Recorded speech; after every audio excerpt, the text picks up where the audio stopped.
Now, the government has invested heavily in scientific research to guide climate change response at the Masai Mara National Reserve, where the wildlife has been significantly impacted.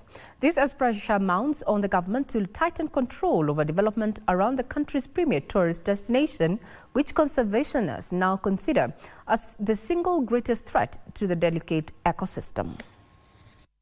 Over the past decade, shifts in animal movement and breeding patterns within the Masai Mara National Reserve have been attributed to the intensifying effects of climate change.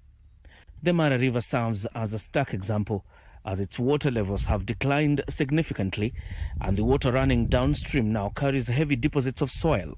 Any small trigger can cause a catastrophic impact. So here in the Masai Mara, so far we've seen things like delayed migration, or the migration returns very quickly because of climate change. Go to Amboseli.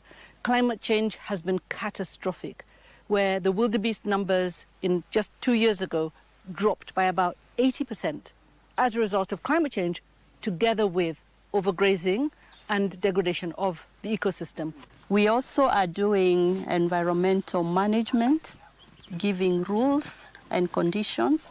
If you look at the Mara management plan, it has set out the do's and don'ts so that we do not suffer over tourism, so that we do not degrade this jewel that Kenya has that is so special. Conservationists are urging the government to accelerate research into these emerging patterns to protect one of Kenya's most iconic tourism destinations. Right, today it's very hard to get a research permit and do research on these ecosystems.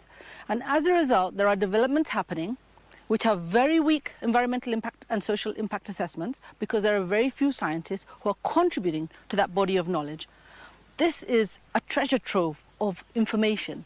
And it's not just science, like scientists coming and measuring things, also the culture. The Masai have lived here for thousands of years. Tourism Cabinet Secretary Rebecca Miano says that data monitoring is underway, which will guide a comprehensive policy response.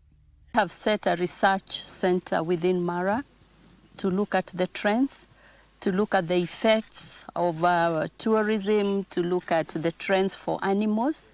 And that will enable us to have data-driven decisions and policies. And one of the other major ones, the animal census, the wildlife census that is going on.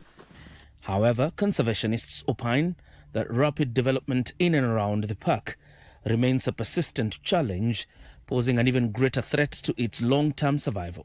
The Mara is amazing, just like all our national parks, and we want to move visitors to all our national parks. But we shouldn't be putting all the development inside. We have these neighbors and partners who are actually living in the buffer areas. The Masai around the Mara could be the place where you will put in your investment of developments of hotels, accommodation, information centers, all the requirements you have. At the same time, millions of people across the globe continue to tune in for a real-time coverage of a historic wildebeest migration streamed via the China Media Group platforms. Since the launch of this coverage by President William Samoei Ruto, we've managed to garner a viewership of 36 million. And this was attributed to the multi-language, where we have been streaming in different languages, of around 18 different languages across our 72 social media accounts. And this has been good because it has gone global for all our target audience. Through a collaborative partnership with the Kenya Broadcasting Corporation, audiences are being treated to exclusive, breathtaking scenes from the Masai Mara.